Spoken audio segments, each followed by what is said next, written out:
년을 맞이했던 나오미와 룻이 하나님께 돌아와서 회복되는 이야기가 바로 룻기입니다. 우리도 회복이 필요합니다. 지난주 말씀드렸습니다만 우리가 지금 살아가는 이 시대도 흉년의 시대입니다. 영적으로 말씀드린다면 미중 패권 경쟁이 오랫동안 지속되고 있고 또 우크라이나 전쟁도 1년 반이 넘어가고 있습니다. 게다가 중동에서도 전쟁이 터져서 이스라엘과 하마스가 전쟁을 하고 있습니다. 수많은 사람이 죽어가는 것뿐만 아니라 또 세계 경제가 더 어렵게 되고 있습니다. 고유가에 고물가에 원자재 값도 뛰고 있고 아마 이걸 견디지 힘들어하는 약한 나라들은 많은 사람들이 이것 때문에 또 죽어갈 것입니다. 뿐만 아니라 이 한국 땅에도 또 청년 실업률이 오래전부터 문제가 되고 있습니다. 흉년의 시대를 우리가 살아가고 있는 것입니다. 이런 시기에 개인적인 삶에도 흉년이 찾아옵니다. 우리에게도 회복이 필요하다는 것입니다. 어떻게 회복할 것인가? 굉장히 중요한 문제죠. 신자는요, 영적인 안목으로 회복을 볼 수 있어야 됩니다. 하나님의 백성은 흉년의 문제를 영적인 문제로 볼 수 있어야 되는 것이죠. 어떻게 회복해야 됩니까? 물리적으로 회복하는 게 아닙니다. 경기를 부양시키고 이런 차원의 문제가 아니라 하나님을 떠나서 일어나는 문제이기 때문에 하나님께로 돌아가야 한다는 겁니다. 그래야지만 진정한 회복을 맛볼 수가 있습니다. 그래서 지난주 회복의 결단이 필요하다, 대가를 지불할 결단이 필요하다는 말씀을 드렸습니다. 오늘은 그 결단을 좀 더 구체적으로 설명을 하고자 합니다. 어떤 결단이 필요한가? 첫째, 하나님의 임재를 추구해야 한다는 겁니다. 나오미와 룻이 드디어 베들레헴으로 돌아갔다는 장면이 오늘 말씀에 나오고 있습니다. 왜 돌아갔습니까? 하나님의 임재가 있다는 얘기를 듣고 돌아간 것입니다. 6절 말씀 보시면 그 여인이 모압 지방에서 여호와께서 자기 백성을 돌보시사 그들에게 양식을 주셨다 함을 듣고 이에 두 며느리와 함께 일어나 모압 지방에서 돌아오려 하여 라고 말씀하고 있죠. 하나님께서 베들레헴을 돌보셨다. 그 광야 같은 황무지 같은 땅이 하나님께서 적과 꿀이 흐르는 땅으로 만드셨다. 늦은 비와 이른 비를 주셨다. 그 이야기를 들었다는 것이죠. 그 말이 뭡니까? 하나님께서 자기 백성에게 돌아가셨다는 것이죠. 하나님께서 자기 백성과 함께 하셨다는 것입니다. 하나님이 함께 하신다는 것을 우리는 하나님의 임재라고 표현을 합니다. 즉 베들레헴에 하나님이 함께 하신다, 하나님의 임재가 있다는 소식을 듣고 나오미와 룻이 그 임재를 사모하여 베들레헴으로 돌아갔다는 것입니다. 성도님들, 영적 회복의 첫 번째 키가 뭐냐면요, 임재를 사모하여 임재를 추구하는 것입니다. 하나님의 임재가 있는 곳을 찾아다녀야 되는 겁니다. 하나님의 임재가 있는 예배 자리에 사모함으로 나와야 되고요. 하나님의 임재가 있는 기도 자리를 사모하며 나와야 되고, 하나님의 임재가 있는 말씀의 자리를 사모하며 나오셔야 되는 것입니다. 인생을 한번 잘 돌이켜 생각을 해보십시오. 우리 인생이 시들해지고 또 우리 삶의 모든 질서가 무너지기 시작했을 때 왜, 언제 그런 일이 일어나던가요? 임재를 추구하던 열심히 식었을 때 겁니다. 아마 돌이켜 보신다면.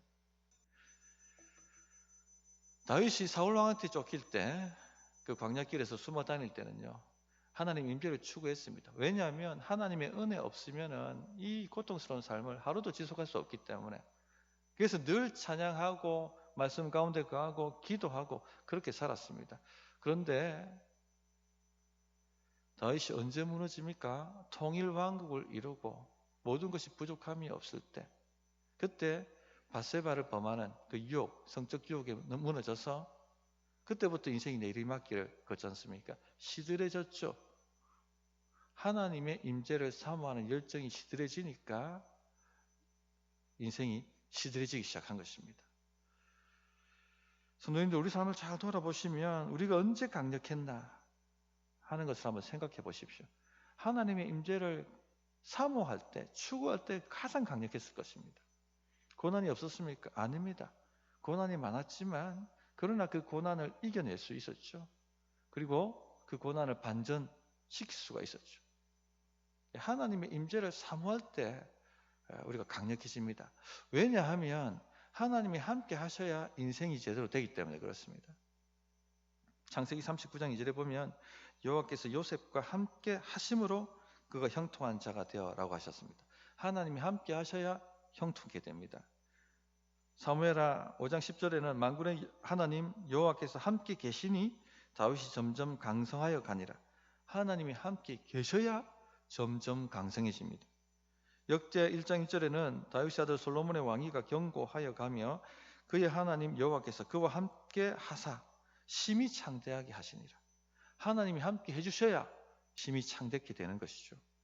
역대상 13장 14절에는 하나님의 괴가 오벳에돔의 집에서 그의 가족과 함께 석 달을 있으니라. 여호와께서 오벳에돔의 집과 그의 모든 소유에 복을 내리셨더라.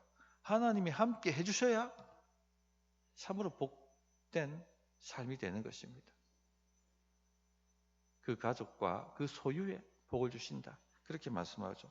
그래서 이스라엘 백성들이 누구를 축복할 때 무슨 말을 합니까? 항상 축복의 인사가 여호와께서 너와 함께 하시기를 원하노라. 그겁니다.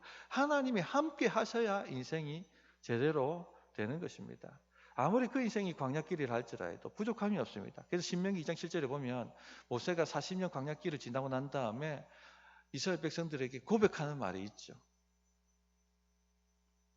내 하나님 여호와께서 이 40년 동안을 너와 함께 하셨으므로 내게 부족함이 없었느니라. 하나님께 함께 하시면 광야 같은 인생길이라도 부족함이 없습니다. 하나님이 함께 하시면 사자굴이라도 반전이 일어납니다. 하나님이 함께 하시면 풀무불이라도 반전이 일어납니다. 성도님들, 하나님이 함께 해주셔야 되는 겁니다. 그러므로 하나님의 임재를 추구하십시오. 하나님의 임재를 사모하십시오. 간절해지십시오. 간절해져야 됩니다. 저는 우리 교회 모든 성도님들이 하나님의 임재를 사모하고 추구하고 하는 일에 간절해지기를 정말로 원하고 바라고 기도합니다. 한강의 기적을 이루었던 우리 선배들의 그 간절함만큼 간절해져야 됩니다. 통일왕국을 이루고 시들해진 다윗처럼 그렇게 시들해져서는 안 되고요. 광야길에 있었던 그 다윗처럼 우리가 하나님의 임재를 사모하는 일에 간절해져야 됩니다. 오늘 그런 마음으로 다 예배에 이렇게 오셨다고 생각합니다. 맞죠? 예, 할렐루야. 너무 탁월한 선택이고 잘하셨습니다. 그러나 좀 더 나가야 됩니다. 좀 더 나가셔야 됩니다. 함께 말씀을 나누고 함께 말씀을 듣고 함께 기도하는 공동체의 소속이 되셔야 됩니다. 우리로 하면 목장 모임이죠. 교회는 개인이 아니라 공동체입니다. 하나님께서 그래서 그리스도의 몸이라고 자꾸 표현을 하시는 거죠. 함께 말씀을 들어도 함께 듣고요. 말씀을 나눠도 함께 나누고요. 기도에도 함께 해야 됩니다. 이게 공동체입니다. 하나님께서 이런 공동체에 하나님의 임재를 강력하게 경험하게 만드십니다. 가장 교회에 하나님의 임재가 강력했던 시대가 언제입니까? 초대교회 때죠. 그 초대교회 때 교회를 어떻게 묘사했냐면요. 사도행전 2장 42절에 이렇게 표현을 했습니다. 그들이 사도의 가르침을 받아 서로 교제하고 떡을 떼며 오로지 기도하기를 힘쓰니라. 서로 교제하고 떡을 떼고 기도에 힘썼다. 다 서로가 다 들어갑니다. 서로 교제하고 서로 사도의 가르침을 받고 서로 교제하고 서로 떡을 떼고 서로 오로지 기도했다. 함께 말씀을 받고 함께 말씀을 나누고 함께 기도했다는 것이죠. 그때 교회는요, 하늘 양식이 풍성했습니다.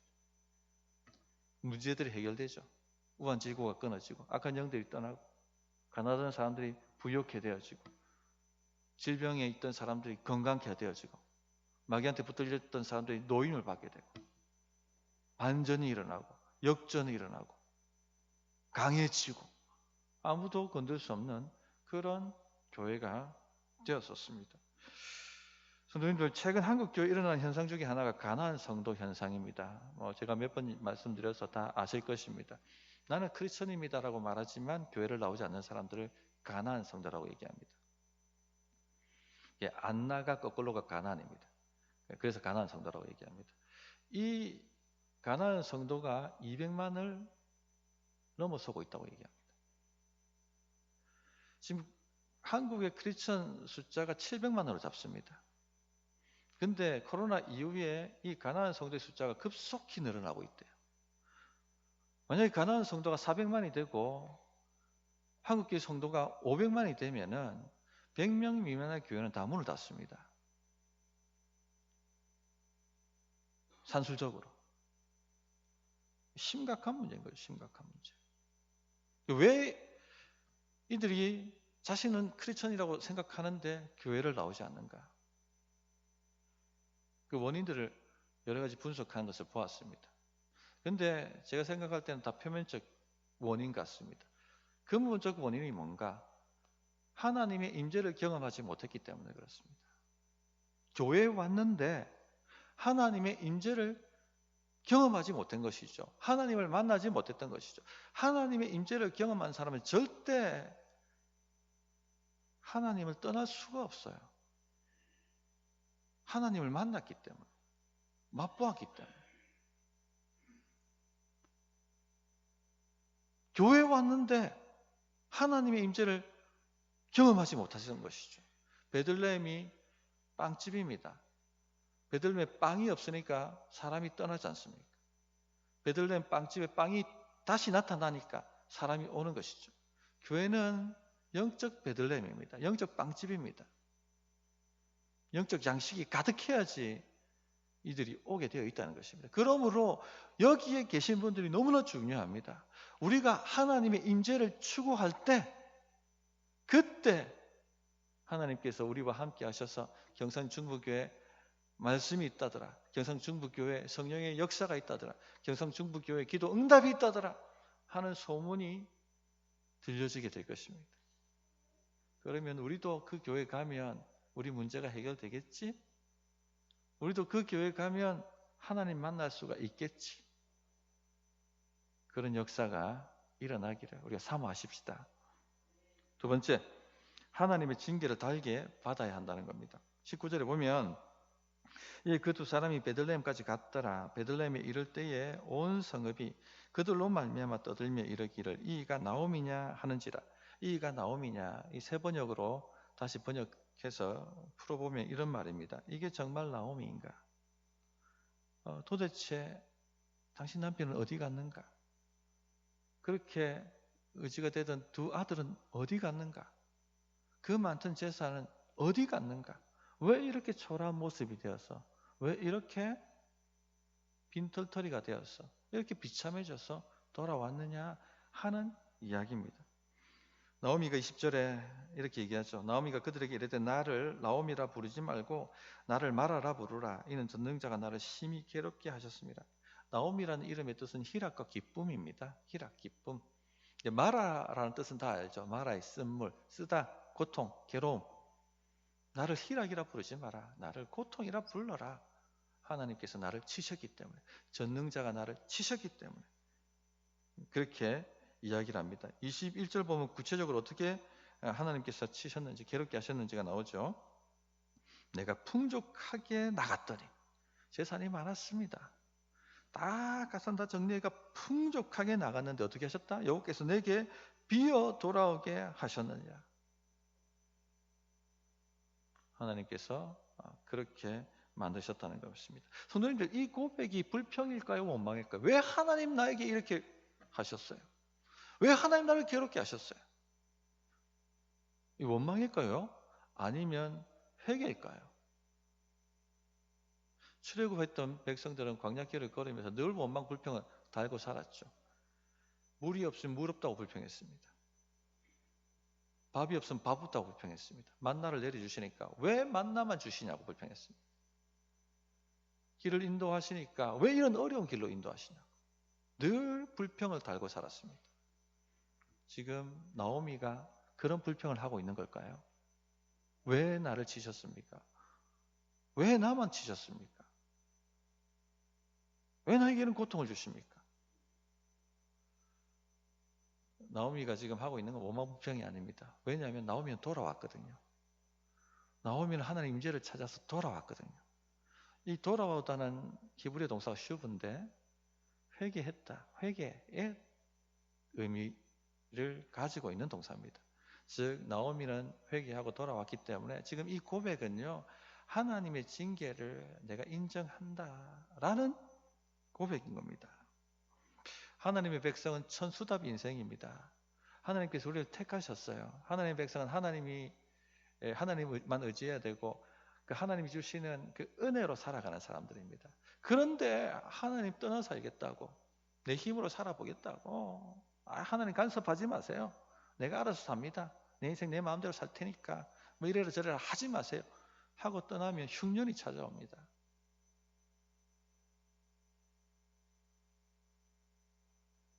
그 고백을 하고 있는 거죠.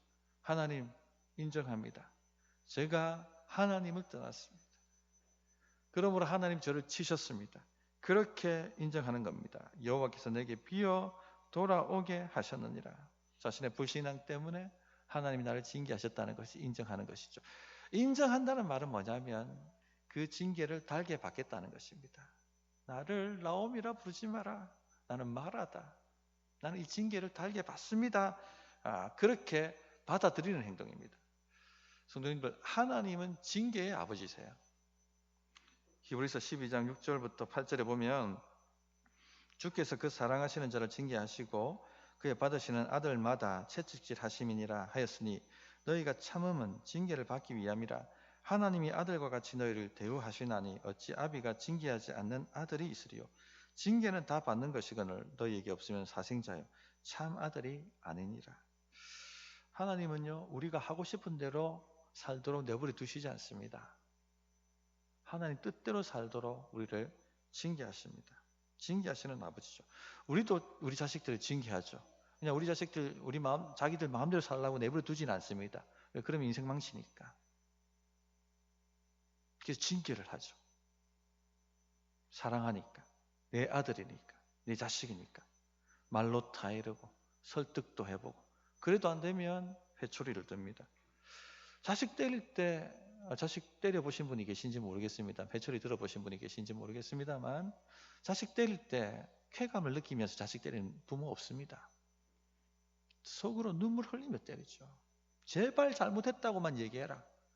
제발 잘못했다고 한마디만 얘기해라.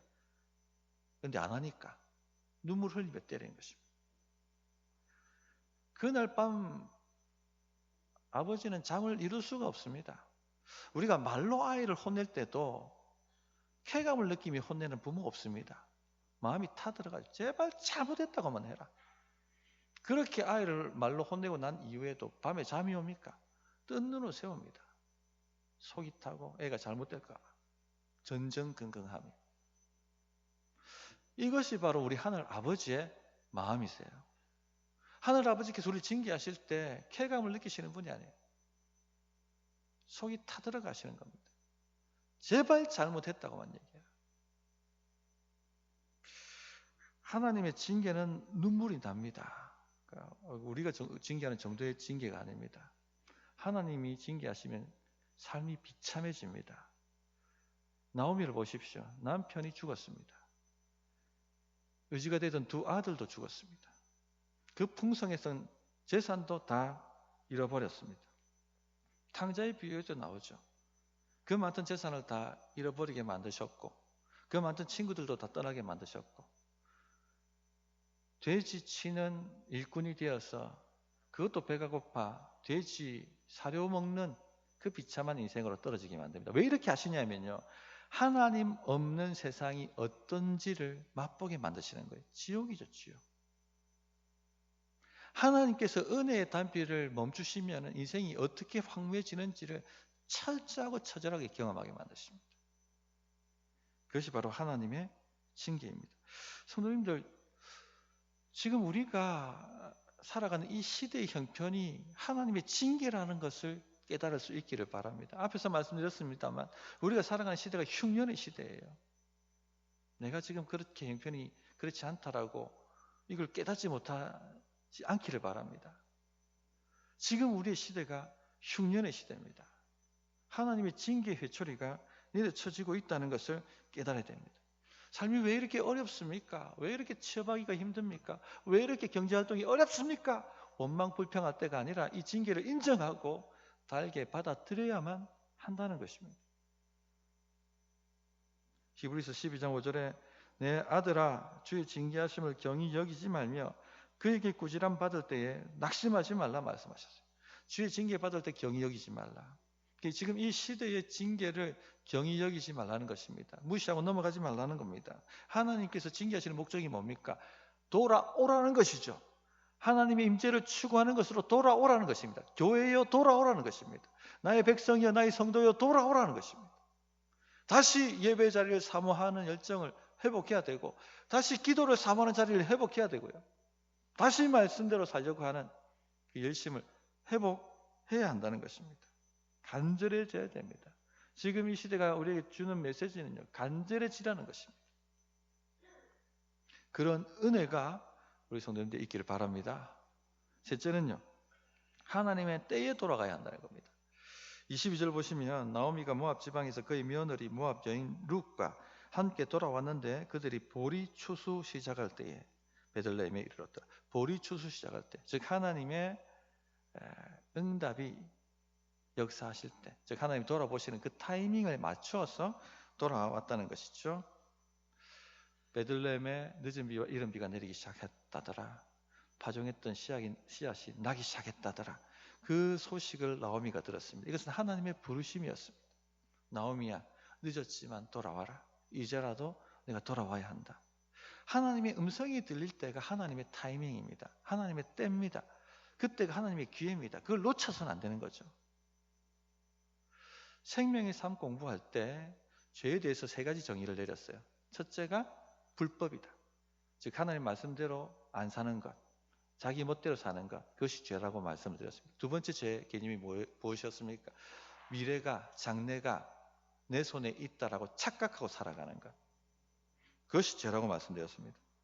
야고보서 4장 13절부터 14절에 보면 들으라, 너희 중에 말하기를 오늘이나 내일이나 우리가 어떤 도시에 가서 거기서 1년을 머물며 장사하여 이익을 보리라 하는 자들아, 내일 일을 너희가 알지 못하는도다. 너희 생명이 무엇이냐? 너희는 잠깐 보이다가 없어지는 안개니라 말씀하셨어요. 자, 이 장사꾼이요, 말하기를 오늘이나 내일이나 우리가 어떤 도시에 가서 거기서 1년 유하면서 거기에 공장도 짓고 거기에 뭐 장사도 하고 거기에 사업체도 열고 그래서 이만한 이익을 내가 남기리라. 그리고 다음 해에는 저쪽에 가서 2호점 차리고. 세상 사람들은 다 이렇게 살아갑니다. 그죠? 근데 이게 죄라는 겁니다. 왜 죄죠? 내 미래가 내 손에 달려있다라고 착각하기 때문에, 내 미래가 내 손에 달려있다고 생각하기 때문에. 근데 하나님 뭐라고 말씀하십니까? 내일 일을 너희가 알지 못하는도다. 우리의 미래는 우리 손에 달려있지 않습니다. 하나님 손에 달려있는 거예요. 하나님께서 오늘 밤이라도 호흡을 취하시면 우리는 사라집니다. 내일 이 일이 잘 될지 안 될지 우리 손에 달려있는 게 아니죠. 하나님 손에 달려있는 것입니다. 그러므로 하나님을 의지하고 하나님을 섬기며 살아가야 하는 것이죠. 지금 돌아오라고 하는데 잠시만요.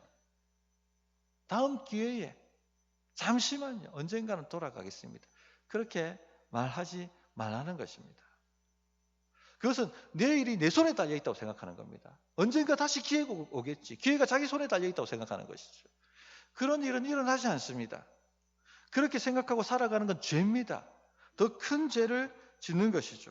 지금 하나님이 오라고 말씀하실 때, 지금 말씀을 통해서 깨달음을 주시고, 지금 말씀을 통해서 도전을 주시고, 지금 말씀을 통해서 해야 된다는 감동을 주실 때, 그때가 바로 하나님이 일하시는 때이고, 그때가 하나님의 타이밍이라는 것입니다.